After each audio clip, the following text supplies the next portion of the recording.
John claimed that some comedians have been slagging him off in WhatsApp groups because of his choice of budget hotels. Now, let's hear exactly what John had to say.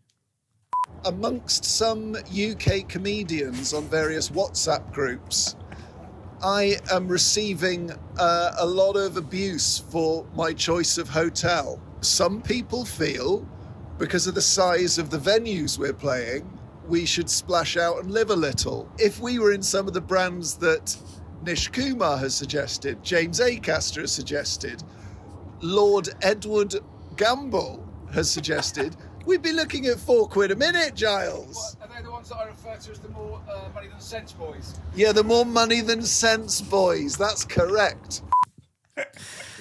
The more money than sense boys, Gamble, Acaster, Kumar. Now, we thought it only fair to allow one of those so-called more money than sense boys to have a right to reply. So joining us on the line to defend himself and his fellow crew members, we have James Acaster. Hello, James. Genuinely considered hiring out a really expensive hotel room for this call. Nearly did it. Thought it'd be funny. Well, I can already see, James. I mean, you're in a very nice room. It's very nice and ordered. Looks like a pleasant place to be. But you've got one of those cameras that follows your face on a Zoom call like they have in top-level boardrooms. Yeah, I don't know how that's happened. Cards on the table. It's a new laptop. I've had to download Zoom. I noticed it was doing it when I was in the waiting room, but I thought, well, there's nothing I can do about that now.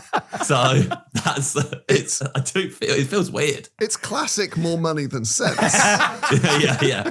I had to pay extra for that. Does it follow you around like, the sort of paintings where you feel like the painting is following you around the room? Is it that kind of thing? It does look a bit like that, yeah. Oh, okay, I don't know. But from the painting's perspective. Yeah.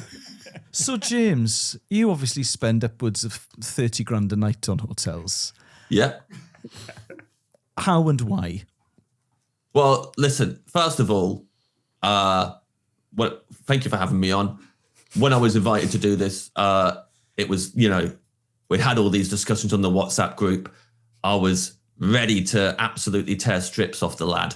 Now, cards on the table, I've calmed down. So it's a little bit frustrating because I was really ready to barbecue him. Oh, you go in two-footed if you want, James. I can't now. Not half-heartedly. I can't. Look, to be honest, the more that I think about it, the more that I feel quite sorry for John, and I think the real culprit's David Ellis. Yeah? Were we at fault?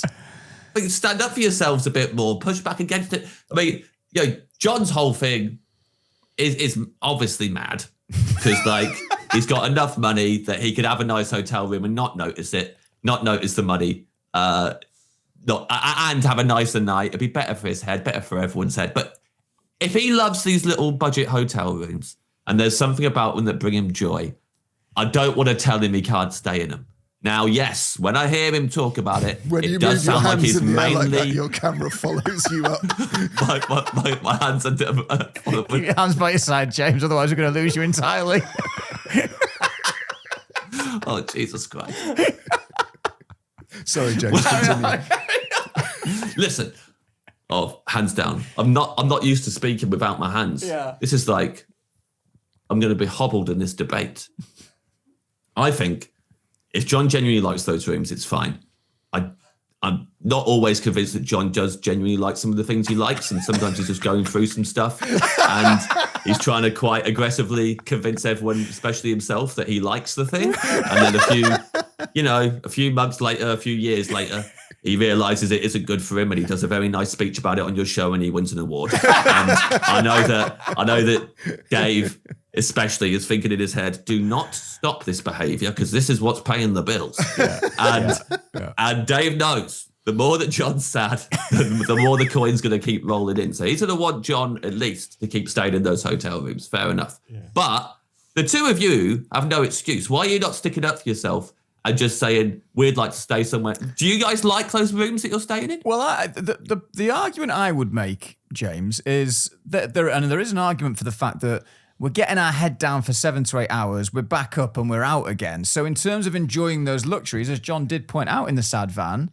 There is an element of justification to that, I suppose. So I'm not that fussed either way. I'm pretty laid back with the whole thing. Sure. Why not just sleep in the van? Well, Ellis can't sleep sitting up famously. Yeah, famously. Once had to get in the prayer position on a flight to Australia to give himself a chance. That didn't work. No.